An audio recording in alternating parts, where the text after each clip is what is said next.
Hi everyone and welcome to another video. In today's video I will be putting a jujitsu gi into a leather jacket. Yes, you heard me, a jujitsu gi into a leather jacket. One of my professors from my gym wanted this because one of his favorite jackets had the liner tearing under the armpit area, which usually happens when a liner is too small for the jacket. He wanted a gi that had the Godfather logo on the inside as well as the Godfather himself on either sides of the inside of the gi. Sometimes when jackets, especially leather jackets, have a liner in them, the company making them makes a liner smaller for it, which eventually starts to tear once the jacket starts forming around your body. The first thing I did, of course, was take the liner out from the jacket by using a seam ripper, scissors, and razor blade to carefully take the liner out.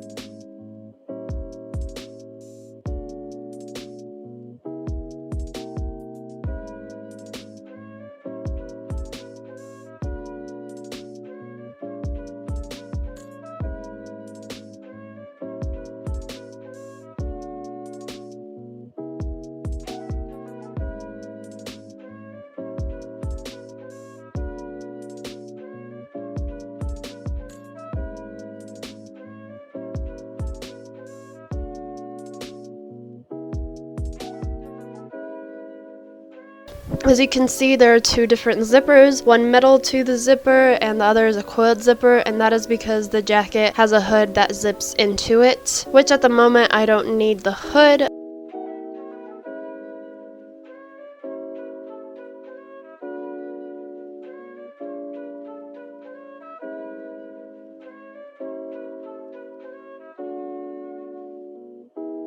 I did leave about an inch of the liner from the zipper, or else the zipper would fall off and I would have to restitch the whole zipper back, which is very time consuming and not really necessary for me to do. That kind of adds to what I need to do.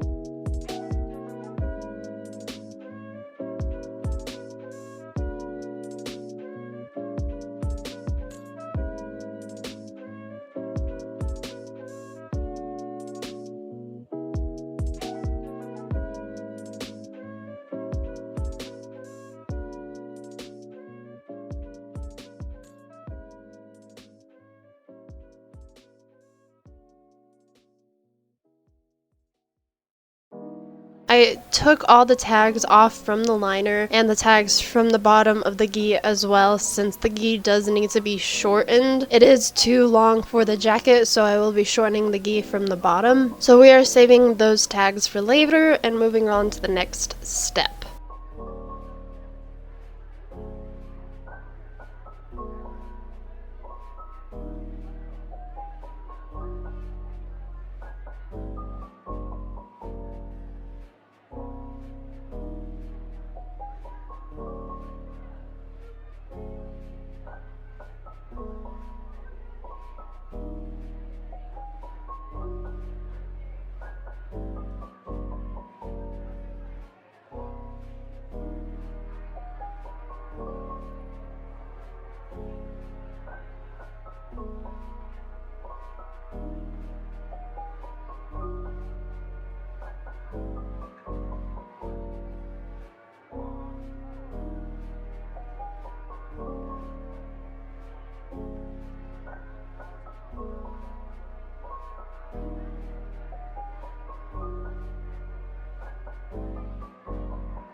Also, since I was planning on shortening the gi, the lapel had to be shortened, which is this thick fabric that is around the back of the neck and goes down. It usually has multiple rows of stitching, which is supposed to kind of help that foam that's inside stay in place. So I started to take all of those stitches out from the lapel.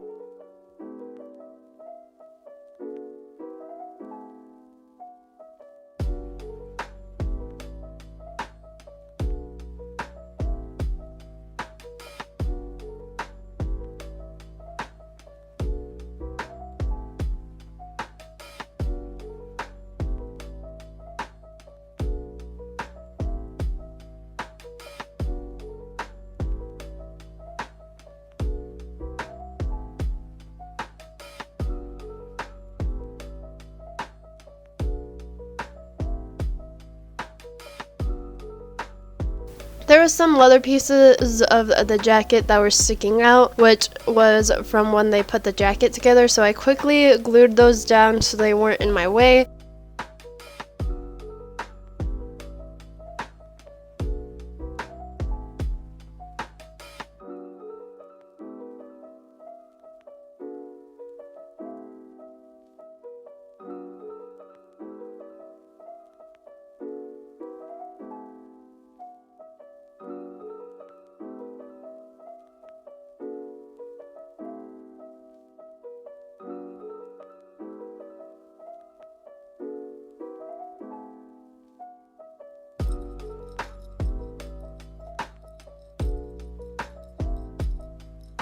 I needed to take in the sleeves since they were wide. I did a thing called a dart, and that is where you stitch part of the fabric together in order to take it in. The way I did it was I put the sleeves through the jacket, having the gi turned outside since he still wants the inside of the gi to be shown as the liner, and my arms were small enough to fit in both ends of the jacket to feel around, and then add a safety pin on the inside to mark where I needed to stitch the fabric. Once that was done, I took the gi and stitch those pieces together. Then you get this weird looking flap, so I stitched those down to the sleeves of the gi so he wouldn't feel that I did that. And yes, you can see that I did a dart from the outside of the gi, but keep in mind that area is actually going to be covered by the jacket. He won't even know it's there, and doing a dart helps me manage my time because then I don't have to take apart the gi sleeve and then cut it and stitch it all back together. Instead, you do a dart, which gives me more time to work on the rest of the jacket. I use my King Max stitcher to quickly stitch the extra fabric on the gi, and then I went to my clays in order to stitch that flap down. I use this patch machine because it has this long arm that sticks out, so it's easier for me to fit the sleeve through it instead of trying to use a tabletop and accidentally stitch the sleeve together. It does have a small table I can attach to it if I wanted to make it into a tabletop, but I only use it when I have a big flat surface. I ended up taking the pocket that was inside of the liner and decided to transfer that pocket onto the gi since the pocket was perfectly fine and nothing was wrong with it.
I traced where the pocket will be and also added a felt type of fabric that adheres to clothing. If you use an iron, which I put technically on the outside of the gi, this prevents the fabric from fraying or ripping.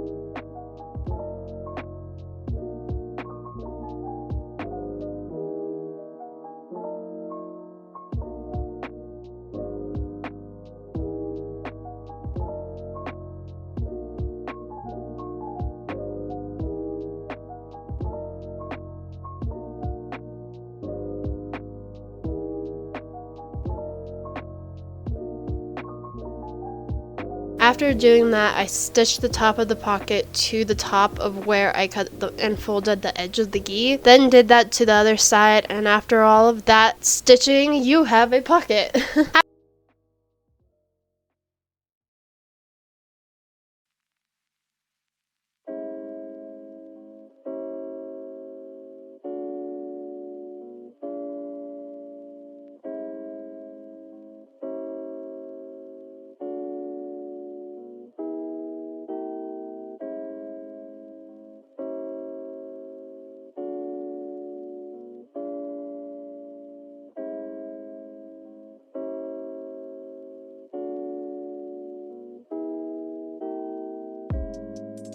After doing all of that, then I finally put the whole entire gi into the jacket so I can start stitching the sleeves onto the jacket. He wanted the design of the gi folded out so you could see the design of the sleeves, so I folded them out and stitched 4 different areas to make sure they are secured to the jacket.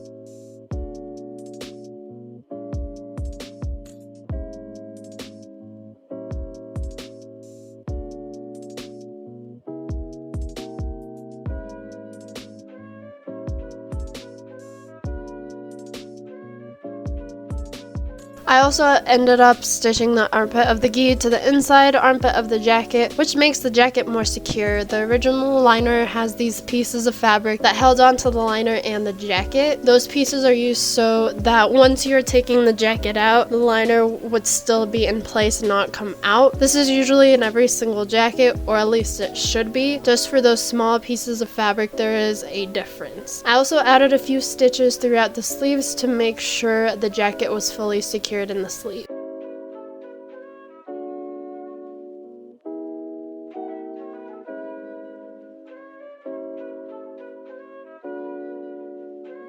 Once that was done, I put the jacket on and had my brother measure out where the center of the gi and the jacket neck collar was, and to make sure it measured out to be even on both halves.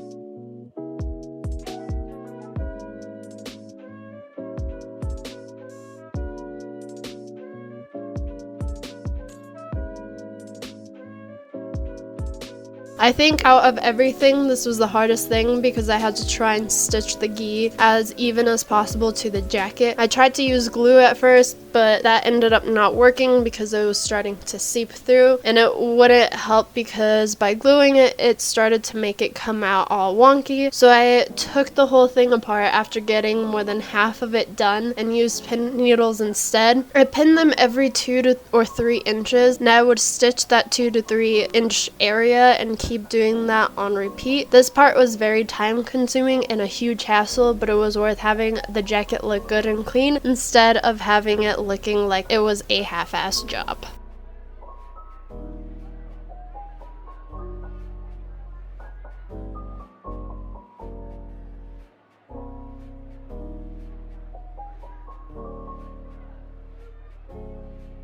And before finishing it off, I ended up taking it to him to make sure everything fit perfectly on him, and if there needed any tailoring done with it, I can still do it while the bottom was still unfinished. I also measured where I need to cut the gi from the bottom, and I needed him to wear it just to play it safe. Once that was done, I ended up adding the white label that goes on the inside using double-sided tape, and then adding the bottom red designs after adding the design to the bottom and cutting the bottom of the gi. I didn't touch it for a good 2 months. Due to working and also moving, I wasn't able to get it to it. Thankfully, he wasn't in a rush to get it back because I was working on it during the summertime, and who would wear a really thick jacket during the summertime? But it finally snowed here in Colorado, and that's when I finally told myself I need to finish the jacket. I had a refreshed brain about it and what was needed to be done. Finishing it off was pretty easy. I used a needle and some bright green thread to quickly add a few bits of stitches so that the gi was secured to the jacket and didn't move when I finally started to stitch it to the jacket.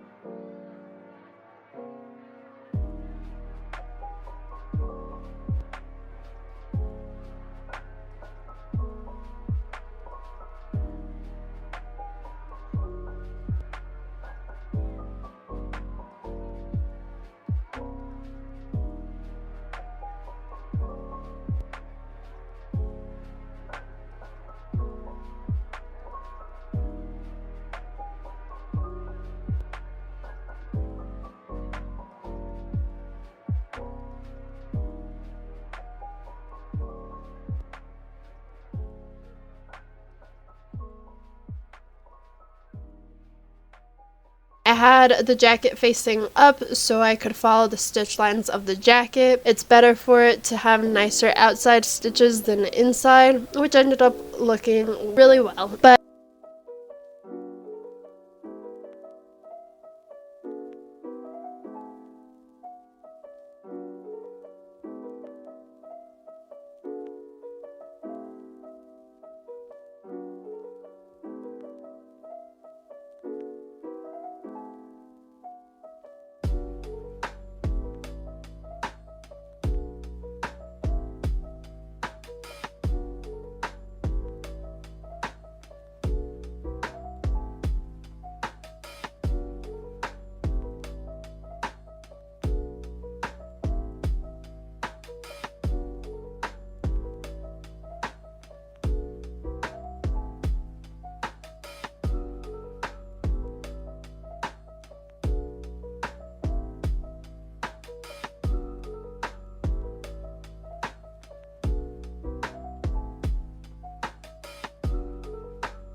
But there you have it. You have a gi inside of a jacket.